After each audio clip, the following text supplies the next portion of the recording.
Hello students, अब हम लोग क्लास 10th मैथमेटिक्स प्रश्नावली 3.5 के क्वेश्चन 4 को करेंगे, जिसमें कहा है एक राजमार्ग पर दो स्थान ए और बी 100 किलोमीटर की दूरी पर हैं।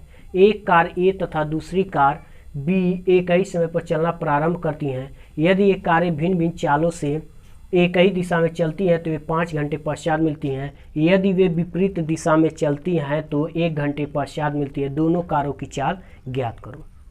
तो अब यहाँ पे ध्यान रखना है स्टूडेंट्स कि दो कॉन्सेप्ट, कि जब दो कारें एक ही दिशा में चलेंगी, यानी एक इधर से आ रहा है, एक यानी एक ही दिशा में, यहाँ पे ध्यान रखना कह रहा है कि ये एक ही दिशा में चलती हैं। तब मान लीजिए एक ही दिशा का मतलब क्या हुआ कि मान लीजिए ये है, ए भी इधर जा रहा, ए भी इधर जा रहा। जब दोनों एक ही दिशा में जाएंगे तो जिसकी चाल अधिक होगी वो ज़्यादा चलेगा। तो मान लीजिए आपके पास ये है, मान लीजिए 100 किलोमीटर की दूरी है, ठीक है। अब मान लो ए भी इधर जा रहा है, बी भी इधर जा रहा है, तो जिसकी चाल अधिक होगी वो क्या करेगा, ज़्यादा दूरी तय कर लेगा। जिसकी चाल कम होगी वो कम दूरी तय करेगा। इसलिए जब एक ही दिशा में चलती हैं, यानी दोनों एक ही दिशा में मूव करेंगी, उस दशा में दोनों के चालों का अंतर लिया जाता है। फिर उसके बाद कह रहा है कि यदि वे विपरीत दिशा में चलती, विपरीत का मतलब एक इधर आ रहा है और एक इधर जा रहा है, दोनों एक दूसरे से विपरीत हो रहे हैं, यानी धीरे धीरे क्या होंगी, इनके बीच की दूरियां बढ़ने लगेंगी। और जब दूरियां बढ़ती हैं उस दशा में हम लोग क्या करते हैं, चालों का योग लेते हैं। तो हम लोग यहाँ पे दूरियों का अंतर, क्यों, क्योंकि चाल बराबर दूरी बटा समय, तो दूरी बराबर चाल गुणे समय की सहायता से क्या करेंगे, इसके प्रश्नों को हल करेंगे हम लोग। तो यहाँ पे आपको कॉन्सेप्ट ध्यान रखना है, उस कॉन्सेप्ट के आधार पर क्यों हम लोग अंतर करेंगे, क्यों जोड़ा जाएगा। तो हल जब हम लोग करेंगे तो मानेंगे कि माना एक कार की चाल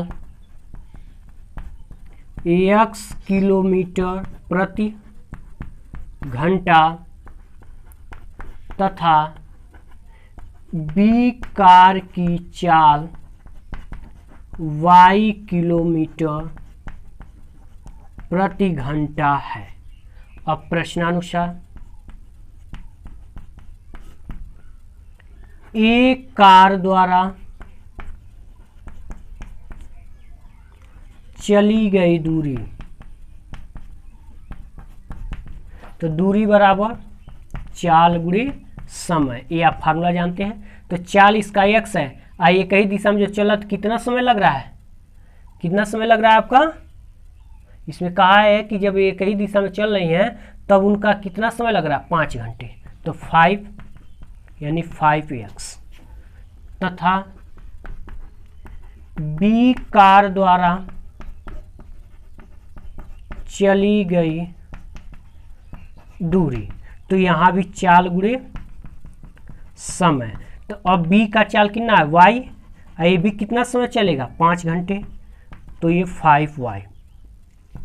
अब देयरफॉर ये दोनों कहाँ चल रही है, एक ही दिशा में चल रही हैं, एक ही दिशा में चल रही हैं। तब हम लोग क्या करेंगे, 5x माइनस 5y बराबर कितना रख देंगे, 100 किलोमीटर। 5 कॉमन ले लिया जाएगा तो 5 यानी 20, ये हो गया समीकरण नंबर 1। तथा एक ही दिशा में अब क्या करेंगे, एक कार द्वारा चली गई दूरी, तो फिर क्या, चाल गुणे समय। तो जब विपरीत दिशा में चला तब समय कितना लगा, 1 घंटा, चाल कितना, x, यानी x इंटू 1। बी कार द्वारा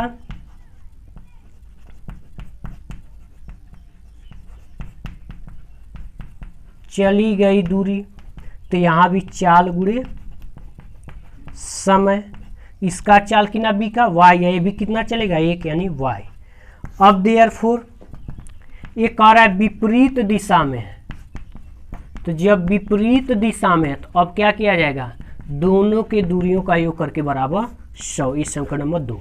ये ध्यान रखना स्टूडेंट, जब एक ही दिशा में चलेंगे तो अंतर लेंगे, और जब ये विपरीत दिशा में चलेंगे तो योग करेंगे। और तो और आपको ये भी ध्यान रखना साथ ही साथ कि यहाँ पे अगर मान लीजिए 1 घंटे बजे 2 रहता तो 2x 2y ऐसे बनता, तब यहाँ पे होता, लेकिन एक ही घंटा इसलिए x प्लस y दिख रहा है।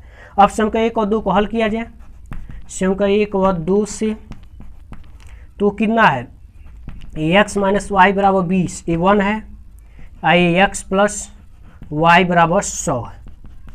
अब देखो बच्चे ये वाई के गुणांक बराबर में एक प्लस एक माइनस तो जोड़ दिया जाए तो ये गया, तो 2x बराबर 100 में 20 जोड़ेंगे तो 120, तो x बराबर 60 किलोमीटर प्रति घंटा।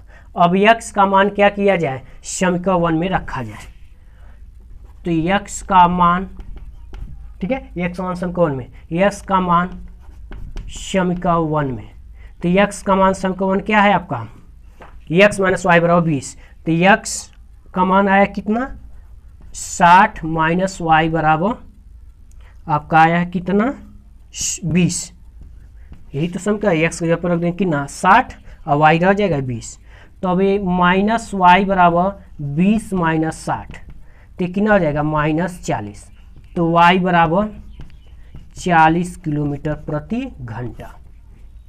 ठीक है, इस तरह से हम लोग क्या करेंगे, ये वैल्यू फाइंड आउट कर लेंगे x और y का, यानी ए कार की चाल कितनी हो गई 60 किलोमीटर प्रति घंटा, बी कार की चाल कितनी हो गई 40 किलोमीटर प्रति घंटा। उसके बाद तब अतः लिख दिया जाएगा लास्ट में, अतः ए की चाल x बराबर 60 किलोमीटर और y बराबर 40 किलोमीटर प्रति घंटा, ये भी किलोमीटर प्रति घंटा लिख लेना है, ऐसे कंप्लीट कर लिया जाएगा। तो इस तरह से हम लोग लास्ट में लिख देंगे कि अतः कार ए की चाल x किलोमीटर प्रति घंटा यानी 60 किलोमीटर प्रति घंटा, और चाल बी की चाल कार बी की चाल y किलोमीटर प्रति घंटा यानी 40 किलोमीटर प्रति घंटा। इस तरह से आप इन्हें कंप्लीट कर लेंगे।